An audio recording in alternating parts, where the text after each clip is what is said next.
पहुंचेंगे और जाने के बाद में कहेंगे या रसूल अल्लाह, परवरदिगार आलम जलाल में है, या रसूल अल्लाह आप पनाह दे दीजिए और गुनहगारों को अपने दामन करम में छुपा लीजिए। उसी की अक्कासी करते हुए उस्ताद ज़मान अल्लामा हसन कहते हैं, ढूंढा ही करे सदरे कयामत के सिपाही, वो किसको मिले जो तेरे दामन में छुपा हो। और आगे बढ़ करके कहे तो हजरात इश्क ये कहता है कि इश्क ये कहता हुआ नजर आता है कि हजरात कर वक्त अजल सर तेरी चौखट पे रखा हो, जितनी हो कज़ा एक ही सजदे में अदा हो। सुभान अल्लाह, सुभान अल्लाह। नारे तकबीर, नारे रिसालत, नारे हैदरी, नारे गोसियत, मुफ्ती इमरान हनफी साहब किबला, नारे तकबीर, नारे रिसालत। जानता नहीं था, जिन्हें कोई पूछता नहीं था, दुनिया में जिनकी कभी गिनती नहीं होती थी, ना हजरात वो माल वाले थे, ना वो दौलत वाले थे, उनमें बास वो थे जो गुलाम थे, पास वो थे जो गरीब तैयार थे, पास वो थे जो अजनबी थे, पास वो थे जो फारस से आए थे, पास वो थे हजरात जो यूनान से आए थे, पास वो थे जो रूम से आए थे, पास वो थे जो भटकते हुए आए थे, पास वो थे हजरात जिनका सौदा मक्के की सरजमीन पर हुआ था, पास वो थे हजरात जिन्हें कोई सीने से लगाने वाला नहीं था, पास वो थे हजरात जिनके तरफ कोई मोहब्बत की नजर से देखने वाला नहीं था। अल्लाह की कसम मक्के के हालात ये थे, तुम्हें पता है। हजरत बिलाल हबशी की जिंदगी तने तनहा पढ़ लीजिए और उनकी जिंदगी पढ़ने के बाद में फैसला करने की कोशिश करना। हजरत बिलाल हबशी कहते हैं, मेरी जिंदगी का आलम ये था, जब तक मुस्तफा जाने रहमत के चहीते हजरत सिद्दीक अकबर ने मुझे खरीदा नहीं था, आलम ये था कि मक्के की सरजमीन पर मुझे कोई पूछने वाला नहीं था, मुझे कोई सीने से लगाने वाला नहीं था, मुझे कोई तसल्ली और तशफ़ी देने वाला नहीं था, मुझे कोई दिलासा देने वाला नहीं था। जहां देखो हजरात वहां तनकीद होती थी, जहां देखो वहां तंज किया जाता था, जहां देखो वहां बुरा कहा जाता था। हजरत बिलाल हबशी की जिंदगी का मामला ये है, कोई हबशी कह रहा है, कोई काला कह रहा है, हजरात कोई तंज कर रहा है, कोई तनकीद कर रहा है, कोई जुमले कस रहा है, कोई भद्दे जुमले बोल रहा है, लेकिन हजरत बिलाल हबशी कहते हुए नजर आते हैं, या रसूल अल्लाह आपका दामने करम में जिस दिन से आया उस दिन से आलम ये हो गया कि जब तक बिके न थे तो कोई पूछता न था, तुमने खरीद कर हमें अनमोल कर दिया।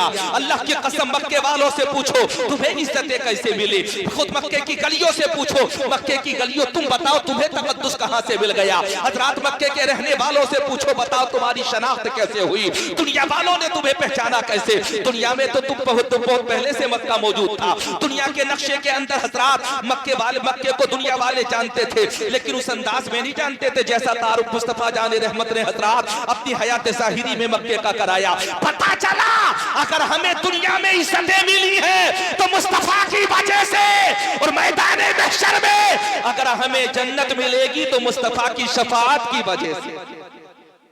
सुभान अल्लाह, वा नारे तकबीर, नारे रिसालत, नारे हैदरी, नारे तकबीर, नारे रिसालत। सुभान अल्लाह, सुभान अल्लाह। हमारे खानदानों की वजह से हमारी शनाख्त नहीं है, हमारे कबीलों की वजह से हमारी शनाख्त नहीं है, हजरात हमारे मालो दौलत की वजह से हमारी शनाख्त नहीं है, हमारे तख्तो ताज की वजह से हमारी शनाख्त नहीं है, हमारे ओहदा व मनसब की वजह से हमारी शनाख्त नहीं है, दुनिया के अंदर अच्छी ज्यादा दौलत कमा लेना ये हमारी शनाख्त नहीं है, हजरात अच्छी तिजारत कर लेना ये हमारी शनाख्त नहीं है। ये तो बात की चीजें हैं। सबसे पहली चीज जिसे कहा जाता है वो मुस्तफा जाने रहमत की मोहब्बत है, और अल्लाह की कसम नबी की मोहब्बत अगर सीने में होती है, और हजरात मुसलमान बाबा के दोहलिए कहता है कि कुव्वत इश्क से हर पस्त को बाला कर दे, पहर में इसमें मोहम्मद से उजाला कर दे, तो मेरा यकीन और ईमान ये कहता है फिर मुसलमान दुनिया में जलील और रुसवा नहीं होगा, खार नहीं होगा, दुनिया में उसे जिल्लत और रुसवाई का सामना नहीं करना पड़ेगा,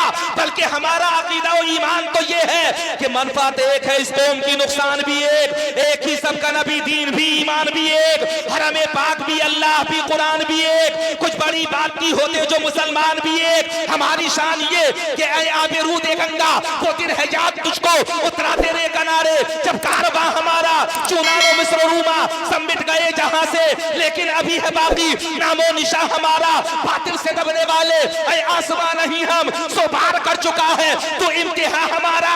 और हमारी तारीख के सफात अगर पलटोगे तो सबक मिलेगा कि दश्त तो दश्त है, दरिया बिना छोड़े हमने, बहरे जुल्मात में दौड़ा दिए घोड़े हमने।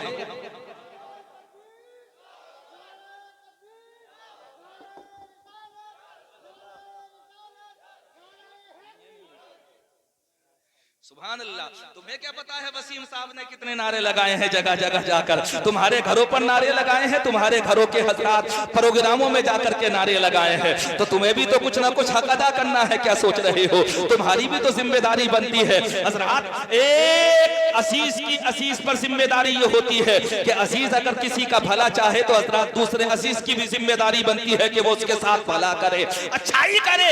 अगर ये किसी के यहाँ जाकर के नारे लगा रहे तो आपकी भी जिम्मेदारी, आज आप भी नारा लगाएंगे।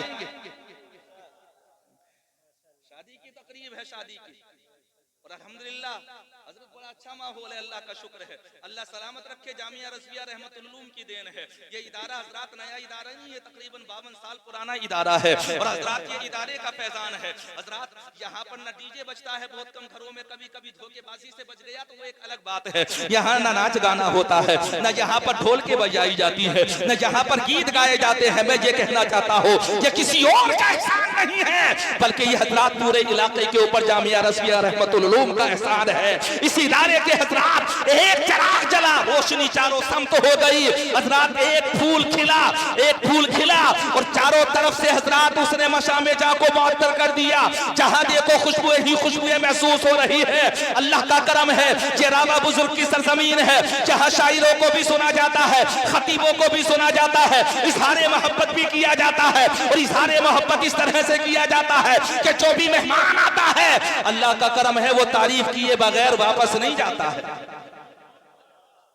तो निकाह की तकरीब का मौका है, इंशाअल्लाह कल को निकाह होगा मोहम्मद सलीम का। राशिद भाई भी कभी दाएं जा रहे हैं, कभी बाएं जा रहे हैं। अब तो रागिब भाई भी आकर के बैठ गए, तमाम हजरात घर वाले भी आ गए, रिश्तेदार भी आ गए, अहबाब भी आ गए, दोस्त भी आ गए, आबान भी आ गए। और आना चाहिए था हजरात, महफिल शबाब पर पहुंच गई। मैं खुद ये चाहता हूँ कि महफिल जब शबाब पर पहुंच गई तो बहुत जल्द प्रोग्राम को आगे बढ़ाया जाए। लेकिन अल्लाह का करम है हजरात, मेरे और तुम्हारे मुआशरे में अब भी हालात ये है कि जहेज की बहुत ज्यादा मांगनी हो रही है। आप न जाने कितने इलाकों में चले जाओ तो हजरात वहां जाकर के देखोगे तो कहीं मोटरसाइकिल मांगी जा रही है, कहीं कार का मुतालबा किया जा रहा है, कहीं जाकर के देखो तो लंबे कैश का मुतालबा किया जा रहा है, कहीं देखो तो स्टैंडिंग पे खाना मांगा जा रहा है, कहीं जाकर के देखो तो हजरात निकाह रिश्ता होने से पहले रिश्ते में पैसे तय पहले से कर लिए जाते हैं। लेकिन अल्लाह का करम है, ये इलाका हजरात अभी इन खुराफात से महफूज है। कुछ लोग ऐसे हैं जो इन खुराफात में मुलव्विस है, वरना अल्हम्दुलिल्लाह हजरात ये इलाका हजरात अभी इन खुराफात से पाक है। ये अल्लाह का करम है कि नहीं है?